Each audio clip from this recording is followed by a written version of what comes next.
আল্লাহ বলেন কানাত লাহুম জান্নাতুল ফিরদাউসি নুজুলা। ওয়াদা দিলাম বান্দা বান্দিকে, আমি ওয়াদা দিলাম যদি 2 গুণে গুণান্বিত হইয়া জান্নাতে পরকালে আসতে পারস, ওয়াদা দিলাম আমি চিরস্থায়ী জান্নাতুল ফিরদাউস আমার বান্দা বান্দিরে আমি লিখে দিব। সুবহানাল্লাহ। 2 গুণে গুণান্বিত হতে হবে। কারণ যুবক ভাইরা, এই পৃথিবী চিরস্থায়ী নয়। বলুন এটা কি চিরস্থায়ী? এই পৃথিবী চিরস্থায়ী নয়। আল্লাহ বলেন কুল্লু মান আলাইহা ফান, সব আমি ধ্বংস করে দিব। সব যেদিন ধ্বংস হয়ে যাবে, ওয়ায়াবকা ওয়াজহু রাব্বিকা যুল জালালি ওয়াল ইকরাম, যিনি থাকবেন তিনি কে? যিনি থাকবেন তিনি আল্লাহ। সব ধ্বংস হবে, এমনকি যিনি বাঁশি বাজাইবেন ইসরাফিল আলাইহিস সালাতু ওয়াস সালাম, তিনিও থাকবেন না, আল্লাহ তাকেও ধ্বংস করে দিবে। জিবরাইল আলাইহিস সালাতু ওয়াস সালামও ধ্বংস হয়ে যাবে। সব যেদিন ধ্বংস হয়ে যাবে, যেদিন বিশ্ব পরিস্থিতির পরিসমাপ্তি ঘটায়া দিবে, আল্লাহ রাব্বুল আলামিন বলেন বাঁশি বাজায়া দে, বাঁশি বাজায়া দিবে। জমিনের মধ্যে একটা জালজালা শুরু হবে। ইজা জুলজিলাতিল আরদু জিলজালাহা, জমিনের মধ্যে জালজালা শুরু হয়ে যাবে। সব ধ্বংস হয়ে গেল। প্রথম সিংহায় সব ধ্বংস হয়ে গেল। দ্বিতীয় সিংহায় ফুঁক দিবার আগ পর্যন্ত লম্বা একটা সময় মাঝখানে চলে যাবে রে। আল্লাহ আবার ইসরাফিল জিন্দা করবে। ইসরাফিল দ্বিতীয়বার সিংহায় ফুঁক দাও। দ্বিতীয়বার যখন সিংহায় ফুঁক দিবে, তখন মানুষের ভিতর থেকে আবার রূহ তৈরি হবে। সুবহানাল্লাহ। প্রত্যেকটা মানুষের শরীরে আবার রূহ আসবে। কাদা মাটির নিচ থেকে মানুষ উলঙ্গ অবস্থায় দাঁড়াবে, কারো শরীরে কোনো কাপড় থাকবে না। কাদা মাটির নিচ থেকে মানুষগুলা যখন হাসরের মাঠে দাঁড়াবে, আল্লাহ রাব্বুল আলামিন বলেন মানুষ যখন দাঁড়াবে উলঙ্গ অবস্থায়, আবার তাদের থাকবে প্রচন্ড পিপাসা। 1 নম্বর হলো থাকবে তাদের পিপাসা। পৃথিবীর সব পানিও যদি তাদের গলাতে ঢেলে দেওয়া হতো, পিপাসা নিবারণ হতো না। এই পরিমাণ পিপাসা থাকবে। তখন মানুষ যে হাসরের মাঠে ডুববে, ওই হাসরের মাঠে ঢুকার আগে একটা জায়গার নাম হলো হাউজে কাউসার, যেখানে আমার নবী হাউজে কাউসারের সামনে দাঁড়ায় থাকে। যারা হাসরের মাঠে ডুববে, নবীর হাতের 1 পেয়ালা পানি পান করে তারপরে হাসরের মাঠে ডুববে। সুবহানাল্লাহ। 1 পেয়ালা পানি যদি কেউ পান করতে পারে, নবীর বরকতি হাতের পানি যদি 1 পেয়ালা কেউ পান করতে পারে, 50,000 বছরের ভিতরেও কোনোদিন বান্দা বান্দির পানির পিপাসা লাগবে না। 1 পেয়ালা পানি যদি পান করতে পারে, কিন্তু আফসোসের ব্যাপার হলো এই হাউজে কাউসারের পানি সবাই পান করতে পারবে না। সবাই পান করতে পারবে না, কারণ মানুষ দলে দলে দলে দলে দলে দলে হাসরের মাঠের দিকে যখন উলঙ্গ অবস্থায় যাইতে থাকবে, আল্লাহর নবী বলবেন আমি তাকায়া দেখব দলে দলে দলে দলে আমার উম্মতরা আসতেছে আরে পানি পান করার জন্য। কিন্তু যখন তারা কাছাকাছি চলে আসছে, আমি নবী তাদেরকে আর দেখব না, তারাও আমারে দেখবে না। বিষয়টা কি বুঝতেছেন? আল্লাহর নবী বলেন আমি দেখলাম কোটি কোটি উম্মতেরা পানির পিপাসা জিহ্বা বাহির করে দিছে। হাউজে কাউসারের কাছে যখন আসছে, আমি নবী আর তাদেরকে দেখি না, তারাও আমারে দেখে না। আল্লাহর নবী তখন একটা চিৎকার দিয়া বলবে মালিক, এই হাউজে কাউসার আমি আপনার কাছ থেকে জোর করে আনি নাই, আপনি তো আমারে গিফট করছেন, ঠিক না বে ঠিক? ইন্না আ'তাইনাকাল কাউসার, নিশ্চয়ই আমি আপনাকে কাউসার দান করছি। আল্লাহর নবী বলেন মালিক, এই কাউসার তো আমি আপনার কাছ থেকে জোর করে আনি নাই, আপনি আমারে দিছেন। তাহলে এখন আমার গুনাহগার উম্মতরা পানি পান করতে আসলো, আমি কেন তাদেরকে দেখি না, তারাও কেন আমারে দেখে না? আল্লাহর নবী যখন চিৎকার দিবে, রব্বে কারীম ডাক দিয়া বলবে, বন্ধু আপনি যাদেরকে দেখেন না, যারা আপনাকে দেখে না, তারা আপনার হাতের পানি পান করতে পারবে না, আর আমি আল্লাহ তাদেরকে আপনার বরকতি হাতের পানি পান করতে দিব না। আল্লাহর নবী বলেন, মালিক এমনটা কেন হয়ে গেল? আল্লাহ ডাক দিয়ে বলে, বন্ধু আমি যা জানি আপনি নবী তা জানেন না। বলুন, আল্লাহ যা জানে নবী কি তা জানে? জানে না। আল্লাহ তখন ডাক দেয়া হয়, মাল বন্ধু যাদেরকে আপনি দেখেন না, যারা পানি পান করতে আইসাই আপনার সামনে অদৃশ্য হয়ে যায়, এর এক নম্বর কারণ হলো আপনার মাঝখানে আর আপনার উম্মতের মাঝখানে আমি একটা পর্দা ফালাইয়া দিছি। যেই পর্দার কারণে আপনি তাদেরকে দেখেন না, তারা কলিজা পাটা পিপাসা লইয়া হাসরের মাঠে ডুববে। হাসরের মাঠে ঢোকার কারণে কলিজা পাটা পিপাসা লইয়া ডুববে ওগো নবীজি, কারণ তারা দুনিয়াতে আপনার রেখে যাওয়া ইসলাম পালন করে নাই, তারা আপনার মন গড়া ইসলাম পালন করছে। যতই তাদেরকে বোঝানো হইতো যে কোরআনে নাই, হাদিসে নাই, কোথায় পাইলা? অনেক মানুষ দুনিয়াতে দেখবেন যদি বলিটা কোরআনেও নেই, হাদিসেও নেই, আপনি পাইলেন কই? হয় বাপ দাদা হইয়া গেছে। কে হইয়া গেছে? বাপ দাদার দোহাই দিয়ে ইসলাম চালায়া দেয়, আল্লাহ নবীর বরকতি হাতের পানি তারা পান করতে পারবে না। কথা কি বুঝতে চান? একদল মানুষ পানি পান না করে যখন হাসরের মাঠে যাবে, ভয়াবহ পরিস্থিতি হবে হাসরের মাঠে। আল্লাহ নবী বলেন, তিনটা মুহূর্ত হবে হাসরের মাঠে অত্যন্ত ভয়ানক। কয়টা মুহূর্ত? তিনটা মুহূর্ত হবে হাসরের মাঠে অত্যন্ত ভয়ানক। একটা হলো আমলনামা ডান হাতে না বাম হাতে, এই সময়টাতে মানুষ সবচেয়ে বেশি আতঙ্কে থাকবে। দুই নম্বর হলো মিজানের পাল্লায় মানুষ আতঙ্কে থাকবে, আমলনামা কি ভারী হয় না হালকা হয়, এই চিন্তায় মানুষ অস্থির থাকবে। তিন নাম্বার হলো ফুলসিরাতের ফুলের মাঝখানে, ফুলসিরাতের ফুলের কিনারায় মানুষ সবচেয়ে বেশি চিন্তিত থাকবে, কারণ এই ব্রিজে ওঠার পরে যদি নিচে পড়ে যায়, ইন্না জাহান্নামা কানাত মিরসাদা, নিচে জাহান্নাম উৎ পেতে বসা। কথা কি বুঝতেছেন আমার যুবক ভাইরা? জাহান্নামের মধ্যে তিনটা, এই পরকালে তিনটা সময় হবে অত্যন্ত ভয়ানক, কারণ এই জায়গার মধ্যে আল্লাহ একটা দলকে বিনা হিসাবে জান্নাত দিবে। সুবহানাল্লাহ। ইল্লা আসহাবাল ইয়ামিন,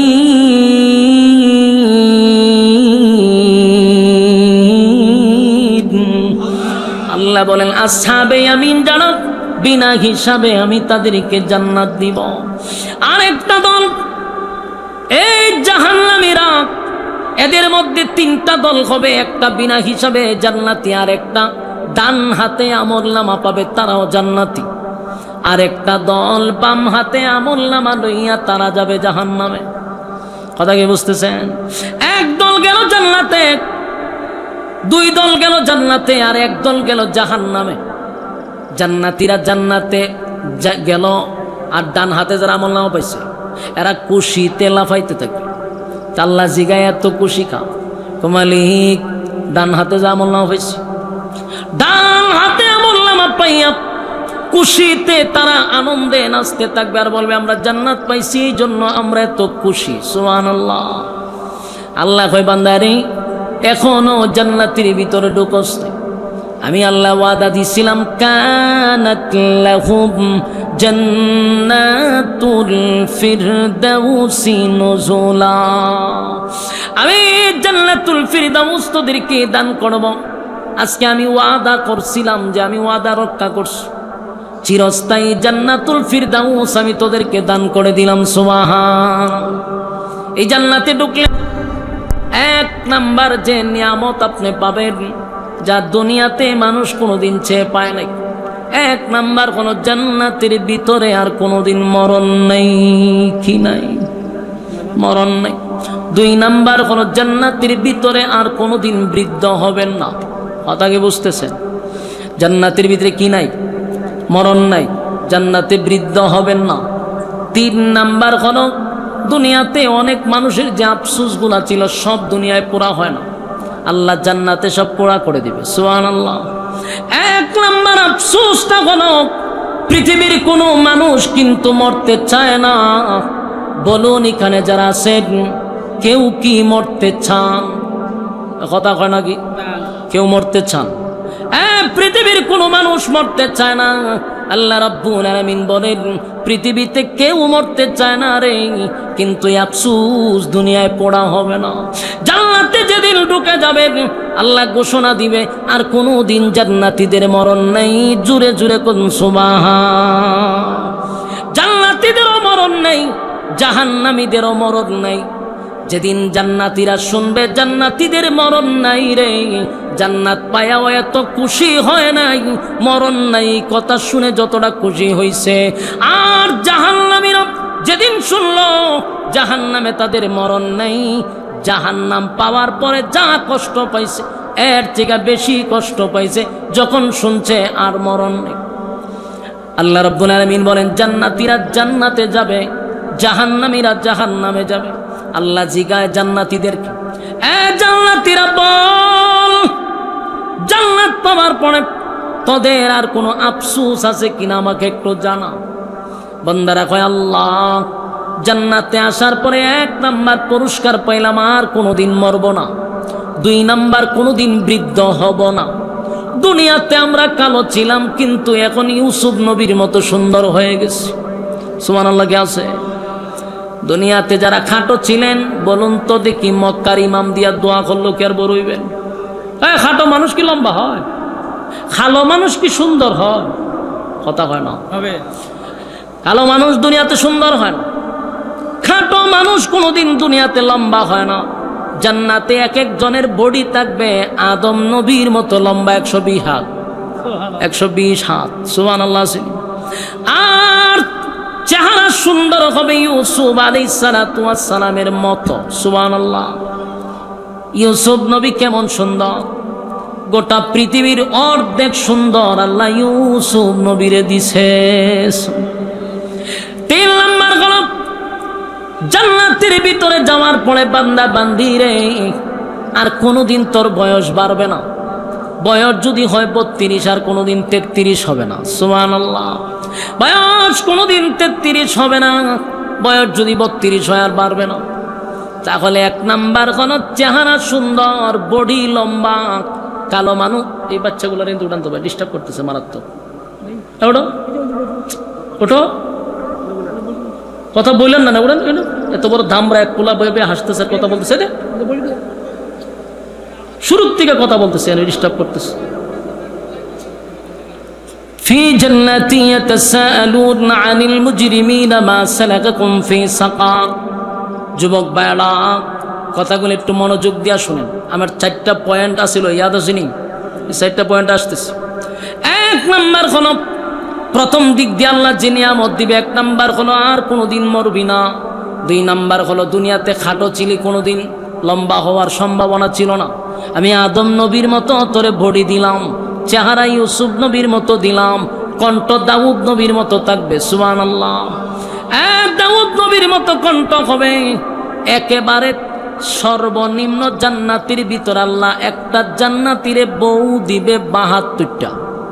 সুবহানাল্লাহ। রাজত্ব দিবে কমসে কম এই পৃথিবীর 10টা পৃথিবীর সমান। জান্নাতের ভিতরে এত গোলা নিয়ামত পাওয়ার পরে আল্লাহ যখন জান্নাতীরে জিগায়, জান্নাতীরা রে আর কোনো আফসোস আসেনি, আর কোনো আশা আসেনি, আকাঙ্ক্ষা আসেনি। জান্নাতীরা কি উত্তর দিছে জানেন? কয় আল্লাহ সব পাইছি কিন্তু ভিতরে কোনো ভাব নাই। কি নাই? ভাব বুঝুননি? হ্যাঁ, আমি একটা এক্সাম্পল দিলে বুঝতে পারবেন। মনে করেন ওনারা, আমি যদি মনে করেন ওনারা না, একটা 25 বছরের যুবক আপনাদের এই গ্রামের, আমি যদি সিলেট নিয়ে তারা 10 তলা একটা বাড়ি দেই, একটা 3 কোটি টাকার গাড়ি দিলাম আর বললাম যে তুমি এলাকায় যাইতে পারবে না, শুধু এই জায়গাতেই তুমি বুক করবা, বাড়ির দিকে যাওয়া যাবে না, কেউ দেখবেও না, তোমার এটা তুমি মালিক, এই গাড়ি তোমার, ব্যবসা বাণিজ্য করো। হে যা কিছুই পাক বলুন তার মধ্যে কি বাপ আছে? কেন নাই? কারণ তার এগুলা দেখার লোক নেই। সিলেটের মানুষ দেখলে তো তার শরীরে বাপ আসবে না, তার গ্রামের মানুষে দেখলে তার বাপ আসবে। কথা হয় না দি? সে যদি তার গ্রামে একটা 3 কোটি টাকার গাড়ি চালায় আসে, তো তার গ্রামের মানুষে দেখলে তার শরীরে বাপ আসবে। সিলেটের মানুষ দেখলে তার শরীরে বাপ আসবে না। তো জান্নাতীরা কয় আল্লাহ জান্নাত তো পাইলাম, কিন্তু বাপ আসে না। কেন আসে না? আমাদের আত্মীয় স্বজন ভাই বারাদর একটারও জান্নাতে পাই না। হেঁটে গেল কো? আল্লাহ তখন বলে তুই যাদেরকে তালাশ করতেছস একটাও জান্নাতি না, সব জাহান্নামে আছে। কোথায় আছে? তোর ঈমান আর নেক আমল, এই 2 গুণে গুণান্বিত হইয়া তুই কবরে আসছিলি, আমি আল্লাহ তোরে জান্নাতুল ফিরদাউস দান করছি। কিন্তু যাদেরকে তুমি তালাশ করতেছ এরা সব জাহান্নামে। তখন জান্নাতীরা আল্লাহর কাছে প্রশ্ন করবে, আল্লাহ আপনি না বলছেন জান্নাতীরা যা চাইবে আপনি তা দিবেন? এটা তো বলছিলাম। তাহলে আপনি আমাদেরকে, আমার আত্মীয় স্বজন ভাই বারাদর বন্ধু বান্ধব যারা জাহান্নামে আছে তাদের সঙ্গে একটু সাক্ষাৎ করাইয়া দেন। কি করাইয়া দিত? সাক্ষাৎ। এই কথাটা আমার ব্যক্তিগত নয়, কোরআনের কথা। আল্লাহ নিজে বলছেন ফি জান্নাতি ইয়াতাসাআলুন আনিল মুজরিমিনা মা সালাকাকুম ফি সাকার। জান্নাতি আর জাহান্নামের মধ্যে আল্লাহ একটা সাক্ষাৎ করাইয়া দিবে। সাক্ষাৎ হবে, দেখা হবে, কথা হবে। সুবহানাল্লাহ। এখন প্রশ্ন হতে পারে এরা থাকবো জাহান্নামে, এরা থাকবো জান্নাতে, তো জাহান্নামী আর জান্নাতির মধ্যে দেখা হয় কিভাবে? কারণ এটার মধ্যে আগুন, এটার মধ্যে শান্তি, ঠিক না? ঠিক। তাহলে দেখবো কিভাবে, কথা হবে কিভাবে? শরীরে তাপ লাগবে না? এদের ভয়াবহ অবস্থা তাদের শরীরে লাগবে না? এটার একটা এক্সাম্পল দিলে বুঝতে সুবিধা হবে। এখন আমাদের বাংলাদেশে বাজে কয়টা? 11:30, ঠিক না? আমেরিকায় একই সময়ে বাজে 11:30 রাতের, দিনের। তো ওদিকে রৌদ্র আর এদিকে আবহাওয়া ঠান্ডা। আপনি যদি এখন আমেরিকার কারোর সাথে কথা বলতে চান, বলা যাবে কিনা? কথা কয় না। দেখা যাইব কিনা? দেখাও যাবে। এমন প্রযুক্তি বাড়ি যখন তার দিকে দিকে কথা বলতে পারবো। তো তার সাথে যখন আমি কথা বলবো, দেখবো তার জায়গায় দিন, আমার জায়গায় রাত। তা প্রচণ্ড রুদ্রে যদি দাঁড়ায় থাকে আর আমি প্রচণ্ড ঠান্ডার মধ্যে যদি বসে থাকি, আমার শরীরের ঠান্ডা কি তার শরীরে লাগবে? তার শরীরের রুদ্র কি আমার শরীরে লাগবে? কিন্তু দেখা যায়নি। দেখাও যায়, কথা বলাও যায়, কিন্তু কারো শরীরের তাপ কারো শরীরে লাগে না। জান্নাতীরা জাহান্নামীদেরকে দেখবেও, কথাও বলবে, কিন্তু শরীরে কোনো তাপ লাগবে না। সুবহানাল্লাহ। তো জান্নাতী আর জাহান্নামীদের মধ্যে আল্লাহ একটা দেখা সাক্ষাতের ব্যবস্থা করে দিবে। ফি জান্নাতি ইয়াতাসাআলুন আনিল মুজরিমিনা মা সালাকাকুম ফি সাকার। সাকার নামক জাহান্নামীদের সঙ্গে সাক্ষাৎ হবে। খুব মনোযোগ দিয়ে শুনেন, আজকের আলোচ্য বিষয় এই গান থেকে শুরু। এতক্ষণ যা বুঝাইছি এই আলোচনা বোঝানোর জন্য আপনাদেরকে আমি পিছন থেকে আনছি, কিন্তু এখান থেকে আমার 4টা বিষয় মাথায় রাখতে হবে, যে 4 বিষয় নিয়ে আপনি বাড়িতে যাবেন। জান্নাতি আর জাহান্নামী যখন এক জায়গায় হয়েছে, তখন জান্নাতি দেখলো যেই লোকের সাথে সাক্ষাৎ হয়েছে তো আমার বাড়ির পাশের মানুষ, আমার ঘনিষ্ঠ বন্ধু, আমার মহব্বতের মানুষ, কিন্তু জাহান্নামের আগুনে জ্বলতেছে। তখন জান্নাতীরা জাহান্নামীদেরকে উদ্দেশ্য করে বলবে, ও জাহান্নামীরা, কোন কারণে জাহান্নামে আসছো? কিসে তোমাকে জাহান্নামে নিয়ে আসলো? তুমি আর আমি তো একই জায়গায় ব্যবসা করতাম, তুমি আর আমি তো একই সাথে চাকরি করতাম, একই সাথে খেলাধুলা করতাম, বৈশা আড্ডা মারতাম, গল্প করতাম। আমি জান্নাত পাইলাম, তুমি জাহান্নামে গেলা কেন? কথা কি আমার বুঝতেছেন? কে কারে প্রশ্ন করে? হ্যাঁ ভাই, আপনারা যদি কথা না বলেন, শুনেন একটা কথা বলি আপনাদেরকে। সব আলোচকরা সব জায়গায় বয়ান বেডে বলে মিলাইতে পারে না। কেন জানেন? শ্রোতা আর বক্তা যখন অ্যাডজাস্ট হয় না, তখন বক্তারও কথা বলে মজা লাগে না, কোনোভাবেই কথা গুছালো হয় না এবং কথা মজা পাওয়া যায় না। ঠিক আপনাদের সাথে আমার এই অবস্থা চলতেছে। এক হইলো বসায় এলোমেলো, এত দূর থেকে এই পরিস্থিতি আমার দেখতে হইব কেন? এর থেকে বেশি তো আমার এলাকায় যদি আমি গ্রামে বসে বাস করতাম, তাও এর থেকে বেশি অডিয়েন্স থাকতো আমার সামনে। এটা একটা আমার আফসোস, এত দূর আসে আমার এই দৃশ্য দেখতে হয়েছে। এক 2 নম্বর হলো আপনাদের সাথে আমার অ্যাডজাস্ট না, আপনারা কথার সাথে উত্তর দেন না। একটু হা না বললে বলনেওয়ালার আগ্রহ তৈরি হয়, কিন্তু এই আগ্রহটা আপনারা তুলতে পারছেন না। আমার শরীরে আপনারা এখনো ফিকা বই তুলতে পারছেন না। আমি যে বয়ান করতেছি আমার নিজেরই বিরক্ত লাগতেছে, আর আপনাদের কাছে কিরকম লাগতেছে আল্লাহ না জানে, কিন্তু কথাগুলি সাবজেক্টের বাইরে না। কিন্তু আপনাদের সাথে কথা বলে আমার নিজেরই ভালো লাগতেছে না। হ্যাঁ না তো নাই, আর কতগুলা মানুষ এখানে বসছে ফাঁক, ওখানে দাঁড়াইছে, ওইটার ভিত্তিকে দাঁড়াইছে, ওখানে কত দাঁড়াইছে, মসজিদের ভিতরে কতগুলা ঢুকছে, মানে কোনো ডিসিপ্লিন নাই। শ্রোতার যখন অ্যাডজাস্ট হইয়া মৌমাছির মতো বসাতে বক্তার কথা বলতে তখন ভালো লাগে এবং শরীরে একটা আলাদা স্পিরিট তৈরি হয়, এটা নাই আপনাদের মধ্যে, নাই আমার মধ্যে নাই। আমার কথা কি আপনার মনোযোগ আছে? স্পিরিট তা হোক বা না তা হোক, কিন্তু কথাগুলি অত্যন্ত গুরুত্বপূর্ণ, এগুলো আমরা একটু মনোযোগ দিয়ে শুনতে রাজি আছি তো ইনশাআল্লাহ। দেখেন কথাগুলো একটু উত্তর দিয়েন। কে কার প্রশ্ন করছে বলেন? জান্নাতি জাহান্নামীরে প্রশ্ন করছে তোমার সাথে না আমার ব্যবসা বাণিজ্য চলতো? এই যে বুমরা পশ্চিমপাড়া স্থল বন্দরে একই সাথে ব্যবসা করলাম, চাকরি করলাম, বিকালবেলায় আড্ডা মারলাম, তা আমি না জান্নাত পাইলাম, তো তুমি জাহান্নামের আগুনে কেন জ্বলতেছ? প্রশ্ন করছে জান্নাতীরা।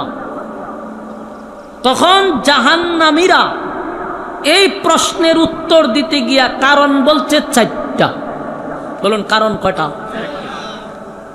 বলছে যে আমরা এই 4টা কারণে জাহান্নামের আগুনে জ্বলতেছি। কয়টা কারণে?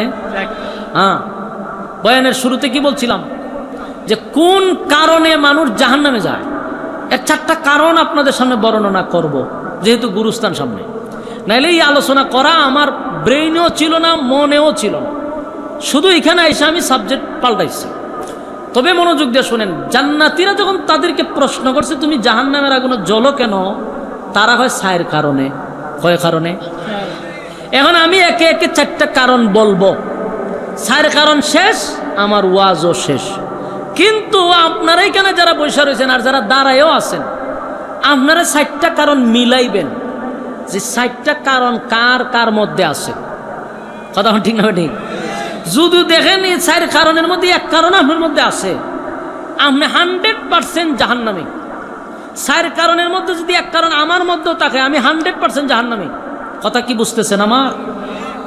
এখন 4 কারণ খালি শুনবেন না, নিজের মধ্যে প্রশ্ন করবেন যে আমার মধ্যে 4 কারণের কোন 1 কারণ আছে কিনা। যদি থাকে তাহলে আমি জাহান্নামী। কারণ জাহান্নামীরা নিজেই বর্ণনা করছে যে আমরা এই 4টা অপরাধের কারণে আমরা জাহান্নামে আজকে বসবাস করতেছি, অথচ চলছি একসাথে, ঘুরছি একসাথে, কিন্তু তুমি জান্নাতি আর আমি জাহান্নামে। কথা কি বুঝেন? আসেন আমরা 4টা কারণের মধ্যে প্রথম কারণটাকে একটু জানার চেষ্টা করব। জাহান্নামীরা তখন একে একে 4টা কারণ বলতে লাগলো। প্রথম কারণ, قالوا لم نك من المصلين।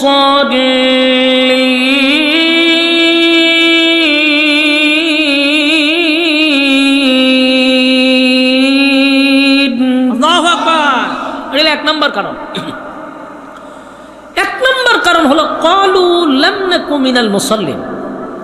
জাহান্নামী কয় দোস্ত, দুনিয়াতে একই সাথে ব্যবসা করতাম, চাকরি করতাম, খেলাধুলা করতাম, আড্ডা মারতাম, গল্প করতাম, কিন্তু মসজিদে যখন আজানটা হইতো তুমি আমার সাথে ব্যবসা করতা, কিন্তু দোকানটা তুমি বন্ধ করে দিতা, দৌড়াইয়া তুমি মসজিদে চলে যাইতা। বন্ধু একই সাথে খেলাধুলা করতাম, যখন আজান হইতো খেলাধুলা বন্ধ করে তুমি মসজিদে চলে যাইতা। বন্ধু একই সাথে আমরা চাকরি করছি, কিন্তু আজান দিলে চাকরি বাদ দিয়ে তুমি মসজিদে চলে যাইতা। ক্বালু লাম নাকু মিনাল মুসাল্লিন। তুমি দুনিয়াতে মুসল্লি ছিলা, আমি মুসল্লি ছিলাম না। তাই জাহান্নামে যাওয়ার 1 নম্বর কারণ কি না পড়া। আরো জোরে বলেন, কি না পড়া। এখন 4 কারণের 1 কারণ বললাম। ফ্যান্ডেলের ভিতরে এই রোগে আক্রান্ত কারা কারা সবার মনে মনে জানা, ঠিক না? ঠিক। আমার বইলা দিলে আপনারা লজ্জা পাবেন, কিন্তু এখানে যারা বসা সবার তো মনে মনে জানাই আছে যে আপনারা কোন রোগে আক্রান্ত। কারণ কিন্তু 4টা। এখন নিজেরা মিলাইবেন যে এই 4-এর মধ্যে আপনি ক নম্বর। কারণ এই ফ্যান্ডেলের ভিতরে এই রোগে আক্রান্ত আছে বহু লোক, যা জাহান্নামে যাওয়ার 1 নাম্বার কারণ। জাহান্নামে যাওয়ার কয় নাম্বার কারণ?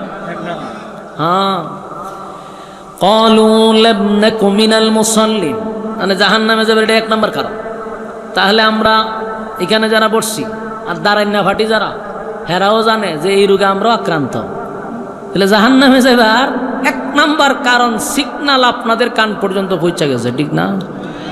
মহিলা যদি ডাইনে বামে তাহে হেরার খানত তো গেছে, ঠিক না? ঠিক। তাহলে জাহান্নামে যাওয়ার প্রথম কারণটা কি? ক্বালু লাম নাকু মিনাল মুসাল্লিন, নামাজ না পড়া।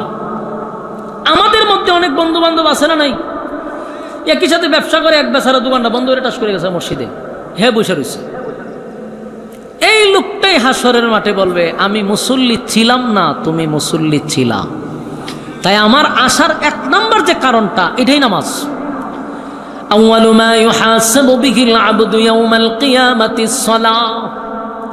আমার যুবক ভাইরা, কিয়ামতের কঠিন ময়দানে সর্বপ্রথম যে হিসাবটা হবে, এটা হবে নামাজের।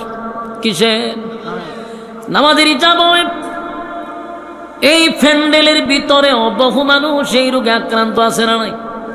তাহলে আমার স্পষ্ট বক্তব্য, 1 নাম্বার হলো ক্বালু লাম নাকু মিনাল মুসাল্লিন, নামাজ না পড়া। আজকে আমরা এই ওয়াজ শোনার পরে, আমরা এখানে ওয়াজ শোনার পরে এখন তো জানতে পারছেন যেটা কয় নাম্বার কারণ। এখন কি খামুই করবেন? আজান দিলে বসে থাকবেন? আজকের থেকেও যদি প্যান্ডেলে বসে নিয়তটা করে লান যা হইবার হইছে। আজকে তো শুনছি যে জাহান্নামে যাওয়ার প্রথম কারণ রইল নামাজ। আজকের থেকে মসজিদ যেহেতু এখানে আছে, আমি মসজিদে আইসা 5 ওয়াক্ত নামাজ পড়বো ইনশাআল্লাহ। এখন থেকেও যদি নিয়ত করেন, অতীতের গুনার জন্য আল্লাহর কাছে লজ্জিত হন, তাহলে আল্লাহ মাফ করে দিবে। তবে এটা নিয়ত করতে হবে। এটা হলো 1 নাম্বার কারণ। কারণ নামাজ এমন একটা ইবাদত, এটা সমস্ত ইবাদতের মা, সমস্ত ইবাদতের মূল।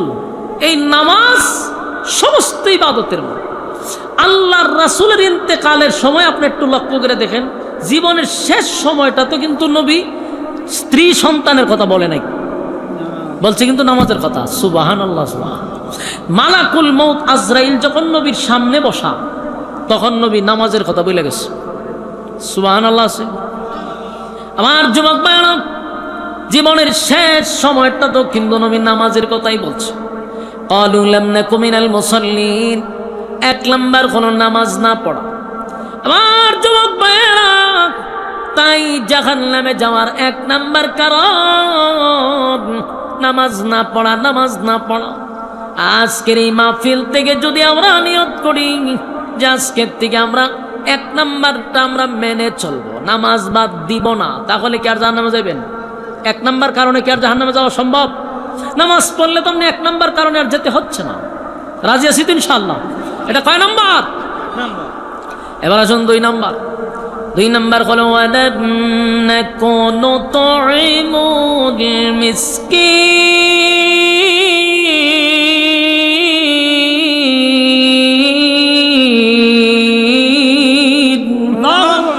এটা কয় নাম্বার? ওই যে 1 নাম্বার ফাটি যাইতে জায়গা দেখছেন নি, যারা নামাজের কথা বলার পর উঠছে, এরা এই রোগে আক্রান্ত। এই রোগে আক্রান্ত ওয়াজ করার পরে এরা উঠতো কা, লক্ষণ খারাপ, ঠিক না? ঠিক। এখন যারা উঠে ছায়া বুঝবেন, এরা এই রোগে আক্রান্ত। আর চুপচাপ বসে থাকলে কেউ কাউরে চিনল না, বাস আন্দার গুন্দার আপনি চলে গেলেন বাড়িতে। কিন্তু আপনি উঠলে তো চিহ্নিত হয়ে গেলেন যে আপনি এই রোগে আক্রান্ত। হ্যাঁ, উঠন যেত না, নামাজের কথা কর পরে 5-6 জন উঠে গেছে। এরার ভিতরে 12টা বাজে আছে যে সর্বনাশ, আমি তো এই রোগে আক্রান্ত। কোনো রকম তাড়াতাড়ি যাই, হুজুর এমন এক জায়গা ধরছে যে আমার আর বাঁচার সুযোগ নাই, ঠিক না? ঠিক। আসলে 1 নাম্বার তো চলে গেছে, এখন আর লইরেন না। 2 নাম্বারটা আরো কঠিন হইতেছে সামনে। 2 নাম্বার হলো ওয়ালাম নাকুনু তুইমুল মিসকিন। 2 নাম্বার হলো জাহান্নামীরা বলতেছে যে আমরা জাহান্নামে আসার 2 নাম্বার কারণটা হলো দুনিয়াতে আমরা এতিম মিসকিনের মাল মাইরা খাইছি। এতিম মিসকিনের মাল মাইরা খাইছি, গরিব অসহায়দেরকে খাবার দিতাম না। আমরা নিজেরা কোটি কোটি টাকার মালিক হয়ে বসে রয়েছি, পাশের বাড়ির মানুষ খাইলো কি খাইলো না খবরও নিছি না। এই জন্য জাহান্নামে আসছি, এটা 2 নাম্বার কারণ। প্রশ্ন হইল এই রোগে আক্রান্ত এখানে আছে না নাই? রোগে আক্রান্ত আছে, ওখান উঠলেই বুঝে লাগবেন যে হ্যাঁ মিসকিনের মাল মারে খাইছে, ঠিক না বেটি? কেউ যদি ওখান উঠে তো বুঝবেন হ্যাঁ মিসকিনের মাল খাইরে লিছে, সবাই চাই থাকবেন, লক্ষণ বালানা। এতিম মিসকিনের মাল যদি কেউ মাইরা খায় জাহান্নামে যাওয়ার এটা 2 নাম্বার কারণ। আমাদের দেশে বহু মানুষ আছে মক্কায় গিয়া নাম পালাইছে হাজি, দেশ আইসা আগের মতো ফাজি, ঠিক না বেঠি? বছরে কয়েকবার উমরা মারে, পাশের বাড়ির মানুষটা না খাইয়া মরে, হাজি সাহেব একদিন খবরও নেয় না। এরকম হাজি আছে না নাই? আরে নামের আগে দিয়া যদি হাজি লাগানো না হয় মেজাজটা গরম করে ফালায়। লক্ষণ ভালো না, হজ করছে এটা লোক দেখানোর জন্য। এমন বহু হাজি যখন আল্লাহর সামনে গিয়া দাঁড়াইব, মালিক বলবে বান্দারে হজ তো আমার জন্য করস নাই, হজ করছিলি তোরে হাজি লাগানোর জন্য। মানুষ তোরে হাজি হাজি বইলা ডাক দিস। দুনিয়ার মানুষের কাছে যা পাওয়ার তুই পাইলি, আমার কাছে তোর পাওয়ার কিছু নাই। আর আমি আল্লাহ তোরে ধন সম্পদ দিলাম, কোটি কোটি টাকার মালিক বানায়া দিলাম। এত টাকার মালিক হওয়ার পরেও পাশের বাড়ির মানুষটা খাইলো কি খাইলো না এই খবরটা তোমার লওয়া দরকার। কেন? কারণ আমি আল্লাহ যে তোমার ধনী বানাইলাম, তোমার টাকা দিলাম, পয়সা দিলাম, সম্মান দিলাম, মর্যাদা দিলাম। তুমি পাশের বাড়ির মানুষ খাইলো কি খাইলো না এটা দেখা তোমার দায়িত্ব। যদি কিয়ামতের কঠিন ময়দানে গরিব মানুষ আপনার আল্লাহর আদালতে আপনার নামে নালিশ করে, আল্লাহ আমি না খাইয়া ঘুমাইলাম, তার বাড়ির কুরমা পোলাওয়ের গন্ধে আমার রাতের বেলা ঘুম হয় না, আমি না খাইয়া পরে আসি, পাশের বাড়ির মানুষটা কুরমা পোলাও রান্না করে ঘরে খায়, তার বাচ্চা কাচ্চা নিয়ে আনন্দ করে, আমার বাচ্চা করি না খাইয়া ঘরে ঘুমায়, আল্লাহর কাছে যদি বিচার দিয়া দেয় ধনী ব্যক্তি আটকা পড়ে যাবে। আমার যুবক ভাইরা, তাই আপনাদের কাছে আমার একটা নসিহত হলো, এই যে 2 নাম্বার কারণ ওয়ালাম কোনো তুইমুল মিসকিন, এটা তো একটা খাবার দেয় না, আর একটা হলো মিসকিনের মাল মাইরে খেয়ে যায়। একটা তো দেয় না, একটা মাইরে খেয়ে যায়, এরকম আছে না? আর মিসকিনের মাল বেশি মাইরা খায়, চেয়ারম্যান মেম্বার একটু বেশি খায়, এমপি মন্ত্রী আর একটু বেশি খায়। এখন এটা আপনাদের এলাকার কথা বলতেছি না, আমার মাইন্ড কইরেন না যে হুজুর আমরার এলাকাতে কইছে, আমার এলাকা কইছে, আর কোনো অসুবিধা আছে? এখন বেশিরভাগই কাজটা করে সব চেয়ারম্যান নয়, বুজুর্গ চেয়ারম্যানও আল্লাহ দুনিয়াতে রাখছে, কিন্তু খারাপও আছে। এমনভাবে তারা খায় যে বিধবা ভাতা পর্যন্ত মাইরা খায় আলাদা, হ্যাঁ, গম চাল এগুলা মাইরা খায়। গেল আমরার এলাকা দিয়ে লেফটিনও খাইলিছে, ওই যে সরকারি বাথরুম আছে না, ওই যে লেফটিন, যে কি করেন আপনারা, বাথরুম তো আমরাও হই, আর যেগুলার টিন দিয়া বানায় স্যানিটারি দিয়া সরকারি যেটা দেয় কি, এটা লেফটিন হয় আমরা এলাকাতে। আপনারা কি কম স্যানিটারি লেফটিন এগুলা সরকারিভাবে আসে গরিব গুড়ারে দেওয়ার জন্য। 10টা আইসে আমরা এলাকায় এক জায়গায় মনে করেন, এর মধ্যে 6টা দিছে, 4টা মাইরে লিছে, 4টা মাইরে খাইলিছে। এরপরে শেষে চিন্তা করলাম যে লেফটিনও আমরা দেশে খায়, কতটা নির্লজ্জ বেহায় হইলে লেফটিন পর্যন্ত ছাড়ে না, এটাও খায় না, ঠিক না বেটি? বলুন, এটা হলো গরিবের হক। এটা যদি আপনি মাইরা খান জাহান্নামে যাইবেন, এটা কারণ কয় নাম্বার? 2 নাম্বার। খাইছেন তো সরকারি মাল মনে কইরা, কিন্তু এতিমের হক আছিল, আপনি মাইরা খাইলিছেন। আমি একবার আমাদের এলাকায় এক দোকানে আমি বসা, দোকান বুঝেননি, ওই যে টঙের দোকান, ফান টান বিক্রি করে, আমি বসে রয়েছি। আমি গেলে আমার একটা চেয়ার দেয়, বসি, কত তার সাথে কথাবার্তা বলি। এটা অনেক আগে, তখন আমি, এখন তার দোকান টাকানে আমি বসি না, তো এর আগে বসতাম। তা আমি একদিন দোকানে বসে দেখি ইউনিয়নের সামনে ওই যেটারই কি কয় আপনারা চিনবেন, চকিদার চিনেননি? হ্যাঁ, চকিদার একটা পোশাক পরা থাকে। এই লোকরে 4-5 জন মহিলায় ধরছে, মহিলায় ধৈরাই আমাদের একবার টান মারে, আমাদের একবার টান মারে, কিন্তু কি যে কয় এটা শোনা যায় না, দূরে তো কিন্তু দেখা যায়, দৃশ্য দেখতেছি, কিন্তু কথা শোনা যায় না। তো মহিলা একবার টান দেয়, ওই দিকে একবার টান দেয়, অনেকক্ষণ সময় এদের মধ্যে তর্কাতর্কি হয়েছে, অনেক কিছু হয়েছে।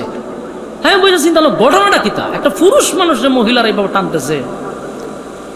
আধা ঘন্টা পরে এই স্থগিদার আইসে এই দোকানে বিড়ি খান, যেটা কিতা কইন আপনারা, এটা টানতে হয়েছে দোকানও, আয়া হয়েছে আমার 2টা বিড়ি দে। এর মধ্যে আমি দোকানের ভিতর দিয়ে ডাক দিলাম, চকিদার সব কি ঘটনা? ওহন তো হেদিকে হয় সব হুজুর দিকে না বসা। আমি বললাম ঘটনা কি তা? কি ঘটনা হুজুর? মহিলাদের সাইড জন আপনার একবার এদিকে টানে একবার দিকে টানে, এটার ঘটনাটা কি তা? এ বেচারা এমন শরম পাইছে এখন যে এতক্ষণ বইয়া বইয়া বুঝি হুজুর এই কাজগুলা দেখছে। এখন বেচারা শরমে, হুজুর এটা আপনি বুঝতেন না, ওইটা সামান্য বিষয়। আমি সামান্য না, 15 মিনিট পর্যন্ত 2 মহিলা এদিকে টানছে, 2 মহিলা আপনার এদিকে টানছে। ঘটনাটা কি তা সত্য করে? এখন বেচারা এত করছে মহামুসিবত। হয় হুজুর এটা আপনি বুঝতেন না, এটা ঝামেলা হুজুর, আমার কোনো দোষ নাই। এতে তা আপনার দোষ না থাকলে মহিলাগুলি আপনার সাথে লাগলো কেন? হয় হুজুর সমস্যাটা গড়াইছে চেয়ারম্যান সাহেব। কিভাবে? লেপ পিনাইছে 10টা, এখন 6টা দিছে নি, নাম তো নিছে 10 জনের, লেফটিন দিছে 6 জনে, বাকি 4 জনের লেফটিন দেয় নাই। এই মহিলাগুলি হিসাবে আমরা নাম নিছে, হেরা লেফটিন পাইছে, আমরা পাইলাম না কেন? লাগছিনি দরবার। এই জন্য চেয়ারম্যান তো চেয়ারে বসা নাই, বেচারা কই জানে চলে গেছে, ধরছে চৌকিদার রে। চৌকিদারে বারবার হয় আমি ব্যাপারে কিচ্ছু জানি না, বেড়া আমরা নাম নিলি তো আমার লেফটিন কৌ। আমি তো সর্বনাশ, এই ঘটনা নিয়ে করছ কা?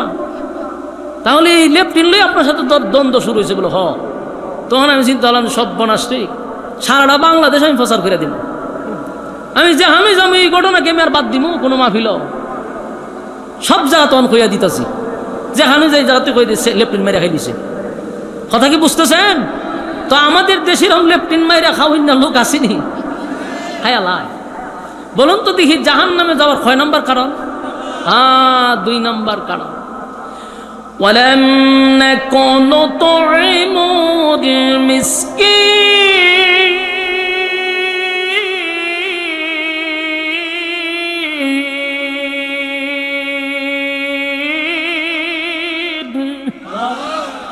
আল্লাহ কয় এটা 2 নম্বর কারণ।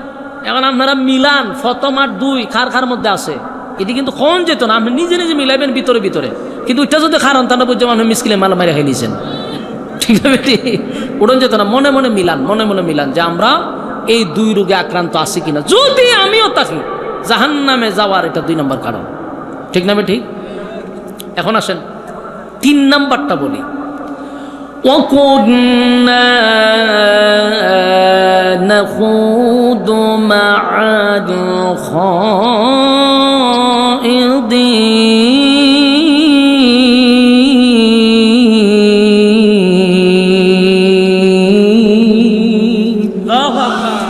3 নম্বর যে কারণটা, এই রোগে আক্রান্ত বেশিরভাগ মহিলারা, এই রোগে আক্রান্ত বেশিরভাগ বৃদ্ধ লোকেরা। এখন যে 3টা কারণ কমো, 3 নম্বরটা দেখেন তো মিলে কার কার। 3 নম্বর কারণ হলো জাহান্নামীরা বলতেছে আমরা জাহান্নামে আসার যে 3 নম্বরটা কারণ, এই কারণের মূল গঠন হইল আমরা বেহুদা অনর্থক কথা বলতাম। কি কথা? অনর্থক কথা, বেহুদা কথা, নিজের কথা বাদ দিয়া মানুষ নিয়ে বেশি চিন্তা করতাম, মানুষ নিয়ে চর্চা করতাম। এরকম লোক আপনাদের এলাকায় আসেনি? এটা কয় নম্বর কারণ? 3 নম্বর। এটা কিরকম দেখবেন, অনর্থক কথা বলা, এটা কিন্তু জাহান্নামে যাওয়ার 3 নম্বর কারণ। অথচ এটাকে আমরা জাহান্নামে যাওয়ার 3 নম্বর কারণ অনেকে মনেই করছি না কোনোদিন। আজকে অনেকে প্রথম শুনছে, এরকম হইতে পারে, কিন্তু কথাটা কিন্তু আমার ব্যক্তিগত বলছি না, কোরআন দিয়ে বলছি। তাহলে আপনি বিশ্বাস করবেন না, হলে আপনি ইমান চলে যাবে। ওয়া কুন্না নাখুদু মাআল খাইদিন, যারা অনর্থক বেহুদা কথা বলে এরা জাহান্নামে যাবে, এটা 3 নম্বর কারণ। আজকের থেকে অনর্থক কথাও বলতে পারবেন না। অনর্থক কথা বলা এটা অপরাধ, এটা জাহান্নামে যাওয়ার মতো অপরাধ, জঘন্যতম অপরাধ। চিন্তা করছেন বিষয়টা? এই জন্য অনর্থক কথা বলা যাবে না। 10 জন 12 জন মহিলা যদি এক জায়গায় বসে, এই জায়গাতে অনর্থক কথা কম চলে না বেশি চলে? করতেই থাকে। দেখবেন আমার এলাকার মহিলারা ভদ্র, আমার এলাকার কথা কইতে যার কোনো সমস্যা আছে, সব দোষ তো আমার গ্রামও দিয়া দিচ্ছি, আপনার গ্রামটারে ভালো রাখছি। কিন্তু এই মহিলারাও দেখবেন অনর্থক কথা বলে। এরা সবচেয়ে বেশি অনর্থক কথা বলে স্বামীর সাথে, এরা অনর্থক কথা বেশি বলে ঘরের ভিতরে, বেহুদা কথা বলবো, কইব যে না, অনর্থক কথা শান্তি পায় না, সে বিয়ার পর থেকে কোনোদিন শান্তি পেয়েছে না। এটা হলো তাদের একটা অনর্থক কথার প্রথম কথা, ঠিক না বেটি? এমন কোনো মহিলা আছে পৃথিবীতে স্বামীর ঘর থেকে বলছে যে আমি তোমার ঘরে শান্তিতে আছি? আল্লাহর ওলির ঘরে যে বউ আছে হে বেডিও কয় আমি শান্তিতে নাই, ঠিক না বে ঠিক? প্রধানমন্ত্রীর বউ কয় আমি শান্তিতে নাই, রিস্কাওয়ালার বউ কয় আমি শান্তিতে নাই। শান্তিটা গেল কোথায়? এগুলো হলো অনর্থক কথা, ঠিক না বে ঠিক? জাহান্নামে যাবে কয় নম্বর কারণ। আর এখন আসেন মুরব্বীরা কেমনে কথাটা কয়। মুরব্বীরা বেহুদা কথা কিভাবে বলে একটু মনোযোগ দিয়ে শুনেন। 5 ওয়াক্ত নামাজ পড়ে, দাড়ি সাদা, খুব নামাজ পড়ে, কিন্তু কথা অনর্থক কয়। কিভাবে? আসরের পরে নামাজ পড়ছে মসজিদে, তসবি তার হাতে আছে, মসজিদে বাইরিয়া সুবহানাল্লাহ সুবহানাল্লাহ সুবহানাল্লাহ পড়তেছে, সুবহানাল্লাহ বাদ নাই। পাশে যদি দোকান থাকে বিকালবেলা দেখবেন এখানে গিয়ে বসে সুবহানাল্লাহ সুবহানাল্লাহ সুবহানাল্লাহ, একটা রং ছাদের চিনি ছাড়া সুবহানাল্লাহ সুবহানাল্লাহ, টিভিটা ছাইরা দিত সুবহানাল্লাহ সুবহানাল্লাহ, দেখছো দেশের খবর কিতা সুবহানাল্লাহ সুবহানাল্লাহ, তারেক জিয়া থাকতার বনি দেশ সুবহানাল্লাহ সুবহানাল্লাহ, ফাম্পতে আলাসিনি সুবহানাল্লাহ সুবহানাল্লাহ, দেশের পরিস্থিতি ভালো না সুবহানাল্লাহ, দেশ ভালো করে চলতেছে না সুবহানাল্লাহ সুবহানাল্লাহ, আমরা কেমনে চলুম সুবহানাল্লাহ সুবহানাল্লাহ, বেচা কিনা তোর দোকানে হয়নি সুবহানাল্লাহ সুবহানাল্লাহ, আগের মতো বেচা কিনা মনে হয় না সুবহানাল্লাহ সুবহানাল্লাহ, সব কইয়া লাস্টে কয় 100। ওই তসবির মাথাতে একটা এইভাবে খারাপ হয় দেখছেন না, এটার দিয়ে একটা সুমা দেয়, মানে এতক্ষণ যা হয়েছে 100 হয়ে গেছে। কিন্তু এখন চিন্তা করেন আপনি, সুবহানাল্লাহর মাঝখান দিয়ে কত কিছু ঢুকাইছে, দোকান ঢুকাইছে, সরকার ঢুকাইছে, তেল ঢুকাইছে, ফার্ম ঢুকাইছে, সব ঢুকাইয়া 100 সুমা দালাইছে। তো মাঝখানে যা বললেন এগুলা কি কথা? অনর্থক কথা, বেহুদা কথা, জাহান্নামে যাইবার কয় নাম্বার কারণ। এরকম অপরাধী আমাদের গ্রামে আসেনি। আমি আমার নিজের মসজিদের মুসল্লি পাইছি। আমি তো এখন তো আর 5 ওয়াক্ত নামাজ পড়া আমাদের সম্ভব না। আমি এক সময় পড়ালেখার ফাঁকে ফাঁকে তো ইমামতি করতাম কুমিল্লাতে। তো আমার মসজিদের সামনেই ছিল দোকান, সেই সময় তো আমি ছাত্র মানুষ। এই 5 ওয়াক্ত নামাজ পড়তো, মুসল্লি তসবিহ হাতে থাকতো, কিন্তু প্রতিদিন আসরের নামাজটা করে টিভিটার মাঝে ছায়া থাকতো। টিভিটার ভাইছে যা সুবহানাল্লাহ ঠিক হতো, সুবহানাল্লাহ সুবহানাল্লাহ, চ্যানেল পাল্টা সুবহানাল্লাহ সুবহানাল্লাহ, ওইটা বাড়ান আরেকটা পাল্টা সুবহানাল্লাহ সুবহানাল্লাহ, হয়তো চ্যানেলও পাল্টাইতো। এমন অবস্থা। কিন্তু 5 ওয়াক্ত নামাজ একেবারে আসর থেকে মাগরিব পর্যন্ত আল্লাহর বান্দা 2 কাপ চা খাইতো বইয়া বিয়া। আবার এটা একটা সিস্টেম আছে, চা না খাইলে টিভি বন্ধ করে নিত। ইতা দোকান আছে না আপনাদের এলাকায়? এগুলা দোকানও বিস্কিট না খাইলে তোমার টিভি বন্ধ করে লাই। তো খাই আবার খাইতেছে আর 2টা একটা বিস্কুট লোলে, আবার কতক্ষণ খাইতে আবার টিভি ছাড়ে। তো টিভি চলতেছে, বিস্কুট খাবার পরে এই অনর্থক কথা চলতেছে, সুবহানাল্লাহ পড়তেছে মুরব্বী।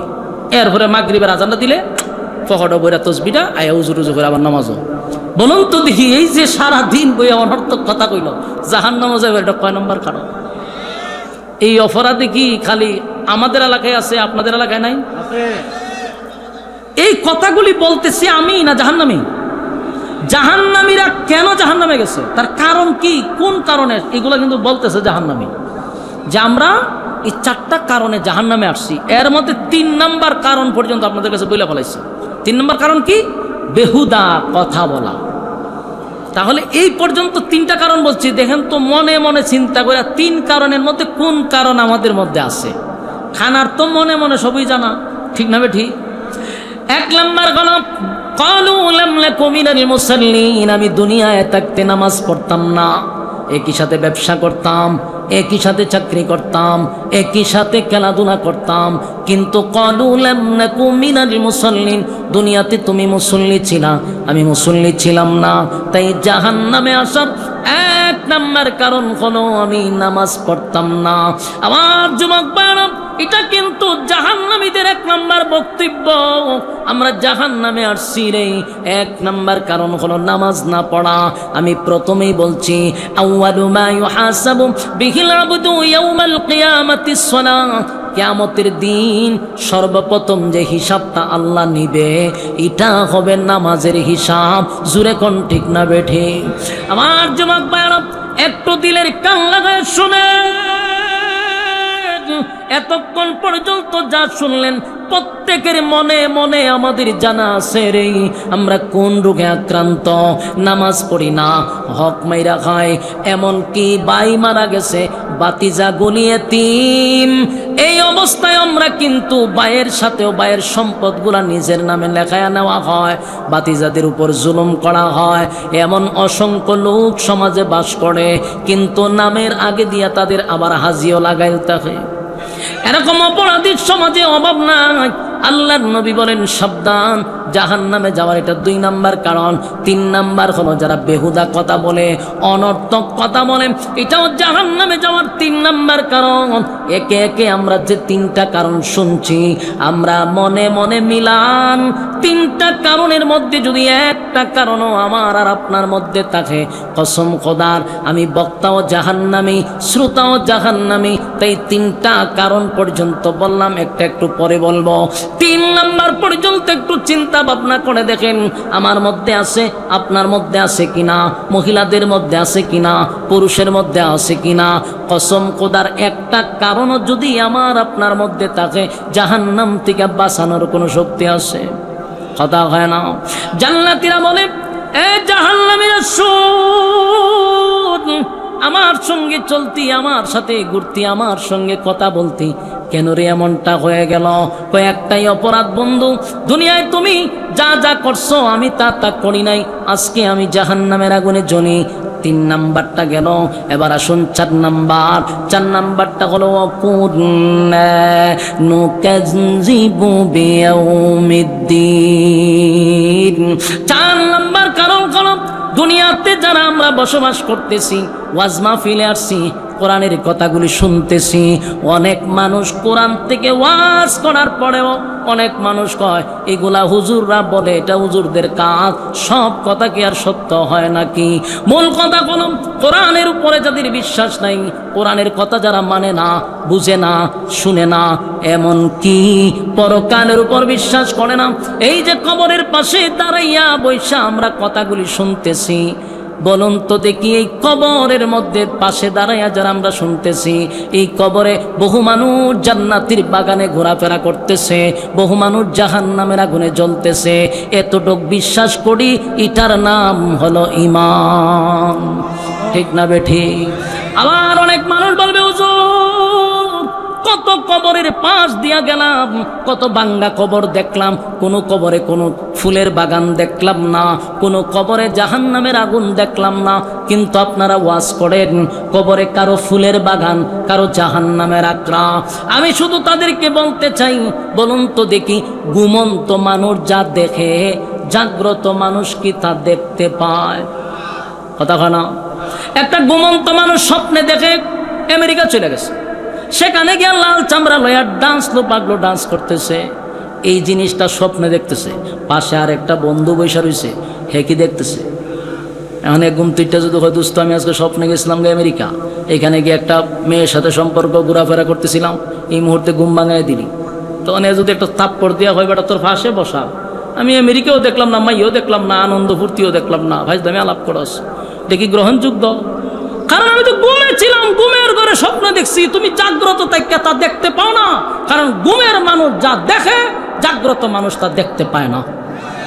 ঠিক তেমনি ভাবে মৃত মানুষের সঙ্গে যা কবরে হচ্ছে তা আমরা দেখি না, কারণ তারা মৃত মানুষ, তাদের সঙ্গে কবরে কি হচ্ছে জীবন্ত মানুষ কোনোদিন দেখতে পায় না। আপনি দেখতে চাইলে মরণ লাগবো, মানে মরে যান গা, তুই তেমনি দেখতে পারবেন। ঠিক না বেটি? জীবন্ত মানুষ তো মৃত মানুষের অবস্থা দেখতে পান। কিন্তু যেদিন দুনিয়ার থেকে বিদায় হয়ে যাবেন, সেদিন বুঝবেন এই পৃথিবী এটা একটা পরীক্ষার হল ছিল, এখানে আসছিলাম পরীক্ষা দেওয়ার জন্য। এই পৃথিবী বাহাদুরির জায়গা নয়, সময়টা কিন্তু আমাদের একেবারে অল্প। ঠিক না বেঠি? আল্লাহ বলেন ওয়াল্লাহ, সময়ের কসম, অল্প সময় দিয়া পাঠাইছি, এই সময়ের ভিতরে যদি তুমি পরীক্ষায় ফাঁস না করতে পারো, এই পৃথিবী থেকে যেদিন চলে যাব, পরকালের জীবনটা বড় ভয়ঙ্কর। কেউ কারো হবে না, কেউ কারো হবে না।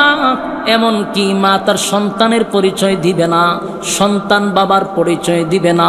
ইয়াউমা ইয়াফিরুল মারউ মিন আখিহি ওয়া উম্মিহি ওয়া আবি ওয়া সাহিবাতিহি ওয়া বানি। মা তার সন্তানের পরিচয় দেয় না গো, বাবা তার সন্তানের পরিচয় দেয় না। কেন দেয় না? দুনিয়া আর পরকাল ভিন্ন ভিন্ন। এই দুনিয়ায় বিপদে পড়লে বহু মানুষ আপনাকে বাঁচানোর জন্য দাঁড়ায়া থাকে, পরকালে কেউ কারো হবে না। অনন্তকাল শুরু আছে, যার কোনো শেষ নাই। তাই সাবধান, এই পৃথিবীর মায়ায় পড়ে চিরস্থায়ী পরকাল যেন আমরা না হারায়া ফেলি। আজকের বাহাদুরি কালকে থাকবে, কথা হয় না?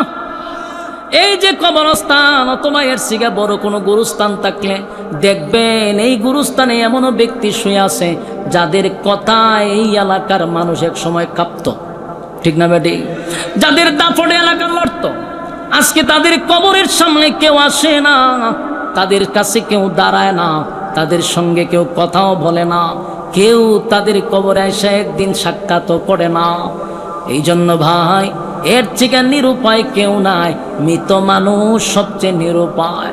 এই জন্য কবি বলেন, আমি একটা মানুষ ছিলাম, আমার একটা নাম ছিল, সবার মতো আমার দেহে রক্ত পানি ঘাম ছিল। আমি একটা মানুষ ছিলাম, আমার একটা নাম ছিল, সবার মতো আমার দেহে রক্ত পানি ঘাম ছিল। মৃত্যু ছিল তাই সমাজে আমার অনেক দাম ছিল, মৃত্যু ছিল তাই সমাজে আমার অনেক দাম ছিল। আমি একটা মানুষ ছিলাম, আমার একটা নাম ছিল, সবার মতো আমার দেহে রক্ত পানি ঘাম ছিল, সবার মতো আমার দেহে রক্ত পানি ঘাম ছিল, ঠিক না বেঠি? নাম ধরে কেউ বলছে না আজ, বলছে মরা লাশ, দাফনে হবে জলদি কখন নইলে সর্বনাশ। আমার যুবক ভাইরা, মানুষটা যখন মারা যায় রে, তাকায়া দেখবেন ওই মানুষটার আর বেশি ঘরে রাখতে চায় না, ঠিক না বেটি? স্ত্রী যারে লইয়া এক বিছানায় ঘুমাইলেন, সুখে শান্তিতে বসবাস করলেন, আপনি মারা যান, আজকে মারা যান, ওই স্ত্রী, প্রিয়তমা স্ত্রী আপনাকে নিয়ে আর এই বেডরুমে ঘুমাইবে না, সে আপনাকে বেডরুমে রাখতে চাইবে না, বলবে তাড়াতাড়ি লাশটাকে গোসল করাও। লাশ বলে ডাকবে, সন্তান বাবা বলে আর ডাক দিবে না, স্ত্রী আর স্বামী বলে ডাক দিবে না, নিজের ভাই আর ভাই বলে ডাক দিবে না, তখন সবাই আপনার একটা নাম বলে ডাক দিবে, সেটা হলো লাশ, ঠিক না বেটি? এই জন্য কবি বলেন, নাম ধরে কেউ বলছে না আজ, বলছে মরা লাশ, নাম ধরে কেউ বলছে না আজ, বলছে মরা লাশ, দাফনে হবে জলদি কখন নইলে সর্বনাশ, দাফনে হবে জলদি কখন নইলে সর্বনাশ। আমি একটা মানুষ ছিলাম, আমার একটা নাম ছিল, সবার মতো আমার দেহে রক্ত পানি ঘাম ছিল। মৃত্যু ছিল তাই সমাজে আমার অনেক দাম ছিল, মৃত্যু ছিল তাই সমাজে আমার অনেক দাম ছিল। আমি একটা মানুষ ছিলাম, আমার একটা নাম ছিল, সবার মতো আমার দেহে রক্ত পানি ঘাম ছিল, ঠিক না বেঠি? নাম ধরে কেউ বলছে না আজ, বলছে মরা লাশ, ঠিক না বেটি? গায়ের জোড়ে ধনের জোড়ে কথা বলেছি, অহংকার বাহাদুরির সাথে চলেছি, ঠিক না বেঠি? গায়ের জোড়ে ধনের জোড়ে কথা বলেছি, অহংকার বাহাদুরির সাথে চলেছি।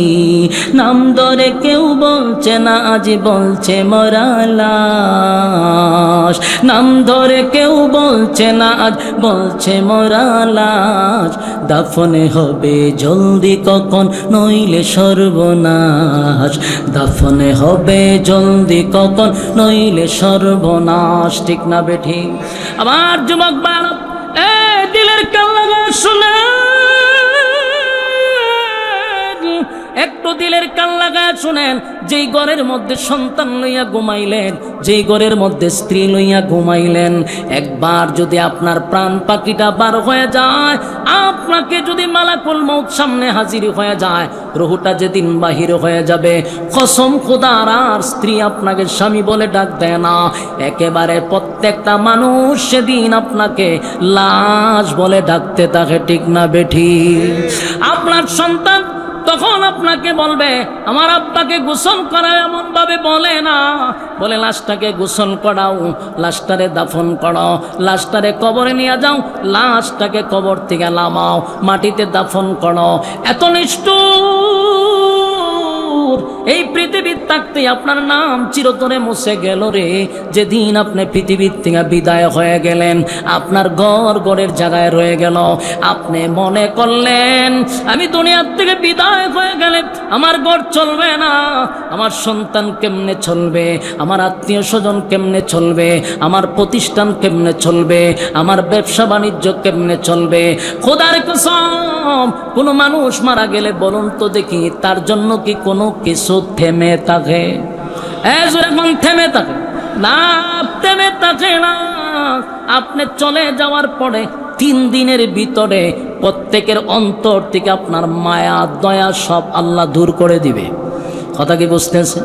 যেই সন্তানের জন্য আপনি পাগল পাগল হইয়া জীবন দিয়া কষ্ট করে এত সম্পদ আপনি অর্জন করলেন, এই সন্তানও 3 দিন পরে আপনার কথা স্মরণ করে না, আপনার স্ত্রী আপনাকে 3 দিন পরে স্মরণ করে না, আত্মীয় স্বজন 3 দিন পরে আর আপনার জন্য কেউ কান্দে না। অথচ আপনি মনে করছেন এই ঘর আমাকে ছাড়া চলবে না, এই প্রতিষ্ঠান আমাকে ছাড়া চলবে না, এলাকা আমার ছাড়া চলবে না। কসম খোদার, পৃথিবী কারো জন্য থেমে থাকে না, পৃথিবী তার আগের গতিতে চলতে থাকে। শুধু আপনার জন্য পৃথিবী থাইমা থাকবে, এটা বোকামি। তাই আসুন, আমাদের মূল পুঁজি হলো 2টা জিনিস। প্রথমেই বলছিলাম ইন্নাল্লাযীনা আমানু, 2 নাম্বার হলো ওয়া আমিলুস সালিহাত। 1 নাম্বার হলো বান্দারে তুই যদি ইমানদার হস, 2 নাম্বার হলো বান্দা যদি নেক আমল করস। 2টা গুণে গুণান্বিত হইয়া যদি কবরের মধ্যে ঢুকতে পারস, আমি আল্লাহ ওয়াদা দিলাম কানাত লাহুম জান্নাতুল ফিরদাউসি নুজুলা। আল্লাহ বলেন আমি বান্দার লগে ওয়াদা করছি, 2 গুণে গুণান্বিত হইয়া যদি কবরে আসতে পারস, ওয়াদা দিলাম আমি সবচেয়ে ভিআইপি জান্নাত, জান্নাতুল ফিরদাউসটা বান্দা বান্দির নামে আমি লিখে দিব। শুধু লিখে দিব তাই নয়, ওয়াদা দিলাম রে আমি আল্লাহ জান্নাতের ভিতরে বালাখানার মধ্যে আমি মেহমানদারি করাবো। চিৎকার দিয়া কোন সুবহান। কয়টা গুণে গুণান্বিত? 2 গুণে গুণান্বিত হইলে আল্লাহ জান্নাতুল ফিরদাউস আমাদেরকে দান করবে। আর 4টা কারণ, যেই কারণগুলো আপনাদের সামনে তুলে ধরলাম। 1 নাম্বার হলো ক্বালু লাম নাকু মিনাল মুসাল্লিন। দুনিয়ায় যারা নামাজ পড়তো না, আজকের থেকে নামাজ কারা কারা ছাড়বেন? ছেড়ে দিও মুরব্বী। আজকের থেকে কারা কারা নামাজ ছাড়বেন না? রাজি আছেন ইনশাআল্লাহ? হাত তুলেন। 1 নম্বরে বলেন ক্বালু লাম নাকু মিনাল মুসাল্লিন, আজকের থেকে নামাজ ছাড়বো না।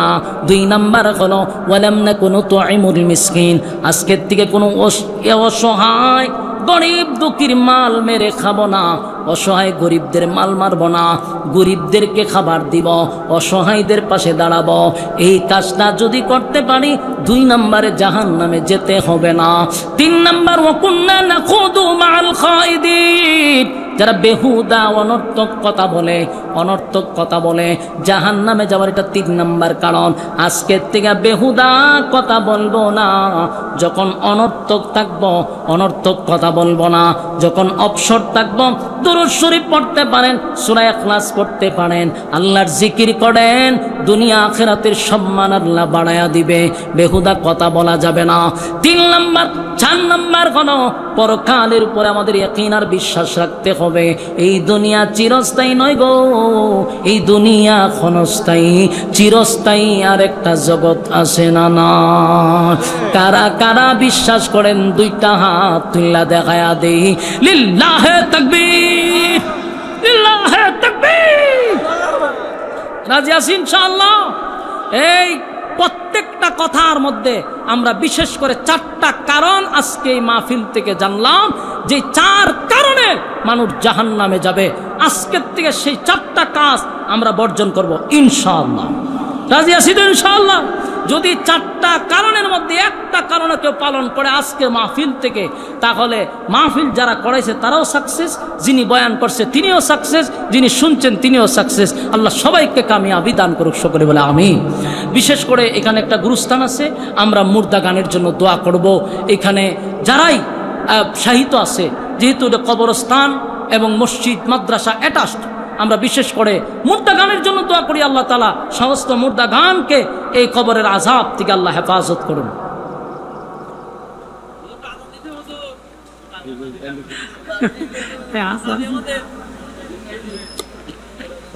সম্মানিত সুধী, আপনারা প্রচণ্ড গরম, এই প্রচণ্ড গরমের মধ্যে মৌমাছির মতো বসে আছেন। যা শুনছেন, বলনেওয়ালা যা বলল, শুননেওয়ালা যা শুনল, আমরা সকলেই দোয়া করি আল্লাহ যেন উভয়কে কথাগুলির উপরে আমল করা তৌফিক দান করে, আমিন। ভাইজান শুনেন, সব কিছু আবেগে চলে না। আবেগে কাজ করলে বক্তা ঠিক থাকবে না। এত লম্বা জার্নি করে আসছে, শরীর ক্লান্ত, শরীরে কিছু না। আর আমি এমনি তো দেখছি না, খুব হালকা পাতলা। এখানে একজনে লেখছেন, হুজুর মেহরবানি করে আজান, মেহরবানি করে সঙ্গীত, আবার আমার পাশে বলতেছে কেরাত। তা আমি মানুষ একটা, এতগুলো আবদার করলে অস্তিত্ব থাকবে না। তেলাওয়াত তো শুরুতে করছি, আপনাদের ওই রকম মন মতো যদি সাউন্ড সিস্টেম না হয়, তেলাওয়াতটা ওইভাবে হয় না। এটা আর দ্বিতীয়বার টানা আমার দ্বারা সম্ভব না। আজান যেহেতু বলছেন, আজান আমি সর্বমহল থেকে বাদ দিয়ে দিছি। কারণ আজান দিলে পড়ে 2 ঘন্টা ওয়াজ করলে মানুষ এটা শুনে না, কয়ে বক্তা তো আইসা আজান দিয়ে গেছে, হ্যাঁ, তাহলে সমস্যা হয়। আচ্ছা, সঙ্গীত চর্চায় আমি খুব কম ব্যস্ত থাকি, সঙ্গীত গাই না। এরপরও আপনাদের আবদার রক্ষা করার জন্য আজান যেহেতু চাইছেন, আমি 2টা কলি শোনাইতে পারবো। হ্যাঁ, 2টা কলি শোনাইতে পারবো। 2টা কলি শোনাইতে কতটুকু মেহনত হবে? এতক্ষণ যা ওয়াজ করছি, যত শক্ত শেষ হয়েছে, 2 কলিতে আমার এর চেয়ে বেশি শক্তি লাগবে। কথা কি বুঝতেছে? এরপরও আপনাদের আবদার রক্ষা করব। এরপর আর কিছু চাইবেন না, মোনাজাত দিয়ে দিবেন ইনশাআল্লাহ। বিশেষ করে আমাদের ওই যে ভাইয়ের নাম জানে কি ভুলে গেছে, যিনি দাওয়াত জানছেন, আব্দুল সবুর ভাই। আব্দুল সবুর ভাইয়ের জন্য আমরা দোয়া করব। বিশেষ করে আল্লাহ অনেকটা সম্পদ দেয়, কিন্তু মন দেয় না, ঠিক না? ঠিক। ওনারে আল্লাহ ধনও দিছে, মনও দিছে। এই যে একটা সুন্দর পরিবেশ করছে, বহু টেকাওয়ালারা টেকা দিয়া ক্লাবে গিয়া নাচানাচি করে, বিভিন্ন জায়গায় গিয়া বোতল টানে, ঠিক না? ঠিক। আল্লাহ ওনারে যাওই দিছে, উনি একটা জান্নাতি পরিবেশ করছে। আমরা ওনার জন্য দোয়া করবো ইনশাআল্লাহ। ইকোটা বাড়ান, মানে ঢিলে দিয়ে ইকোটা বাড়ান, ইকোটা বাড়ান। জি, ওনার আম্মা মারা গেছে, সেটা বলছে। ওনার আব্বা নানি, ওনার আব্বাই তো। ইনশাআল্লাহ দোয়া হবে। একটু বসেন, 2টা কলি শোনাবো, কিন্তু মোনাজাত করে যাবেন তো ইনশাআল্লাহ। হ্যাঁ, বসেন। ইকো দেন, ইকো দেন, ইকো। অনেক কষ্ট, টাইম হয়ে গেছে। 2টা কলি শোনাচ্ছি। মাঝখান থেকে, আজানের মাঝখান থেকে শোনাচ্ছি 2-1টা কলি, একটু মনোযোগ দিয়ে শুনি। হাইয়া আলাস সালাহ,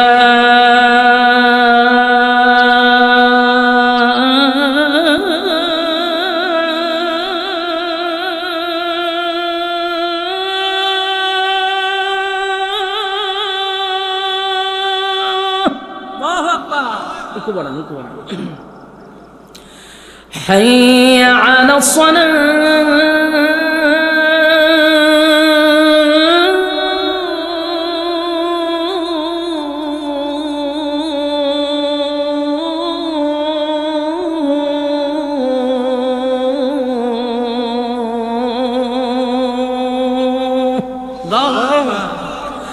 حي على الفلاح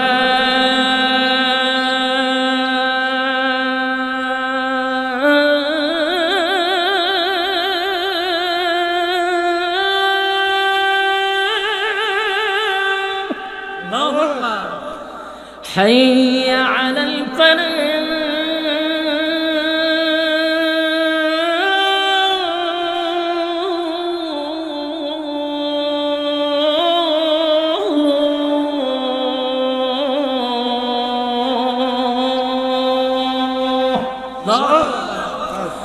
আল্লাহু আকবার।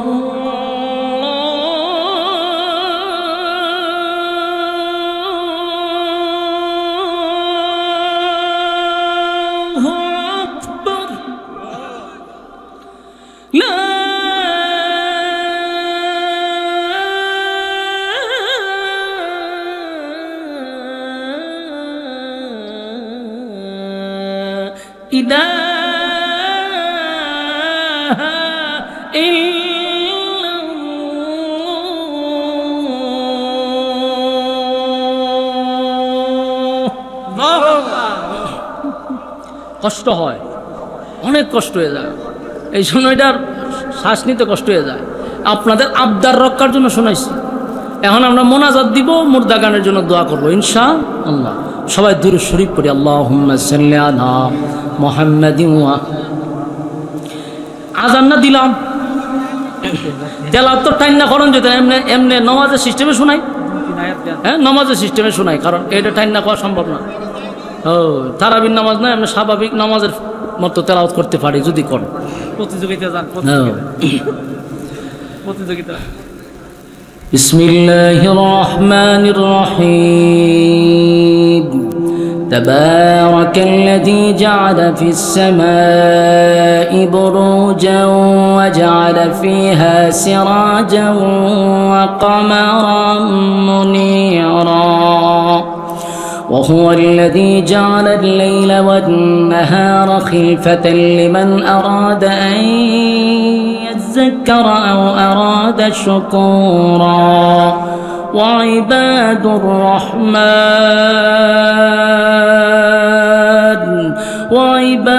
الرحمن الذين يمشون على الأرض هونا وإذا خاطبهم الجاهلون قالوا سلاما. والذين يبيتون لربهم سجدا وقياما. والذين يقولون ربنا اصرف عنا عذاب جهنم إن عذابها كان غراما إنها ساءت مستقرا ومقاما.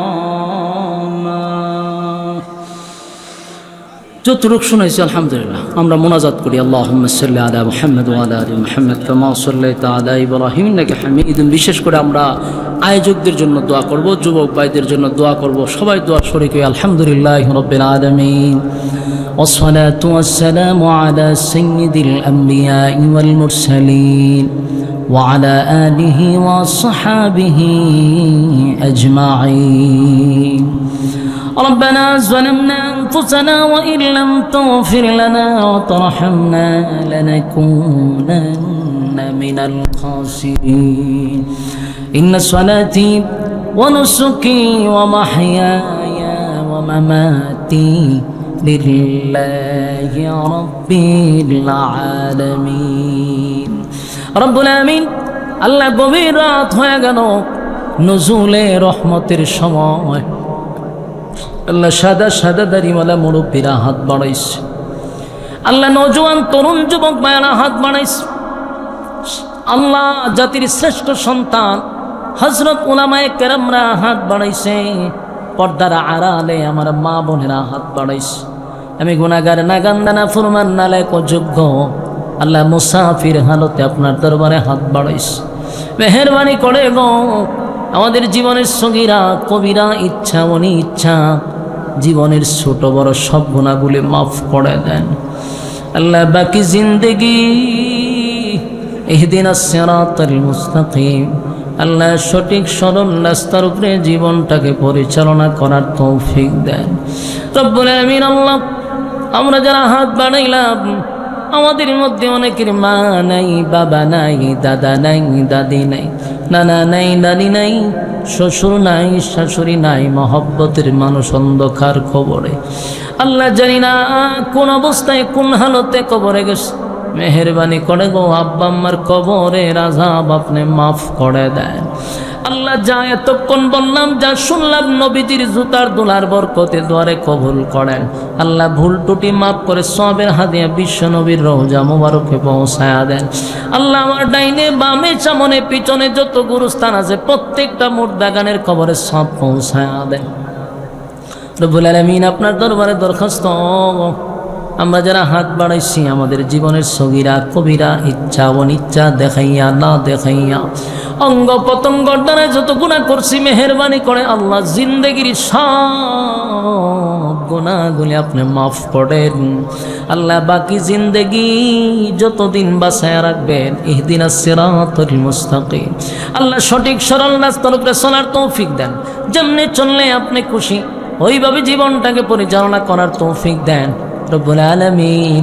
আল্লাহ আমরা যারা হাত বাড়াইছি মেহেরবানি করে, এই মজলিসে অনেকের মা নাই, আল্লাহ অনেকের বাবা নাই। আল্লাহ যেই মা বাবা নিজে না খাইয়া আমাদেরকে খাওয়াইল, নিজে একটা ভালো কাপড় পরে নাই আমাদেরকে পরাইল, আল্লাহ সেই মহব্বতের আব্বা আম্মা অনেকে অন্ধকার কবরে চলে গেছে। জানি না গো আল্লাহ কোন অবস্থায় কোন হালতে কবরে আছে। আমাদের আব্বা আম্মার কবরে আপনি আযাব দিয়েন না। রব্বির হামহুমা কামা রব্বায়ানি সগীরা, রব্বির হামহুমা কামা রব্বায়ানি সগীরা।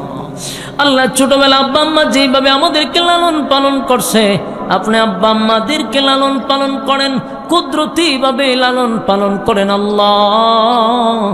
বিশেষ করে আমরা যারা হাত বাড়াইছি আমাদের আব্বা আম্মার কবরগুলি জান্নাতের বাগান বানায় দেন আল্লাহ রব্বুল আলামিন। এই মাহফিলটা যারা করাইলো, মাদ্রাসার প্রতিষ্ঠাতা যিনি, ওনার আম্মা মারা গেছে আল্লাহ, ওনার আব্বা পাশে বসা আছে। আমার কাছে মাহফিল শুরু হওয়ার আগে দোয়া চাইছে, হুজুর আমার স্ত্রী দুনিয়ার থেকে বিদায় হয়ে গেছে, দোয়া কইরেন আল্লাহ। ওনার আব্বা এখানে উপস্থিত, ওনার আম্মার কবরটারে জান্নাতের বাগান বানায়া দেন আল্লাহ। দুনিয়ার সব ভুলটুটি মাফ করে দেন আল্লাহ। আমাদের আব্বা আম্মা যাদের দুনিয়ায় নাই তাদের কবরে আযাব বন্ধ করে দেন আল্লাহ। আমাদের আব্বা আম্মা যাদের বেঁচে আছে হায়াতে আমলে আপনি বরকত বাড়ায়া দেন রব্বুল আলামিন। আপনার দরবারে দরখাস্ত, বিশেষ করে এই মাদ্রাসা মসজিদ কবরস্থান যে যেমনে পারছে টাকা পয়সা দিয়ে সুন্দর করে আজকে আমাদের সামনে উপস্থাপন করছে আল্লাহ, মাদ্রাসা মসজিদ কিয়ামত পর্যন্ত কবুল করেন আল্লাহ। যারা টাকা দিয়া পয়সা দিয়া বুদ্ধি দিয়া শ্রম দিয়া যে যেমনে পারছে সাহায্য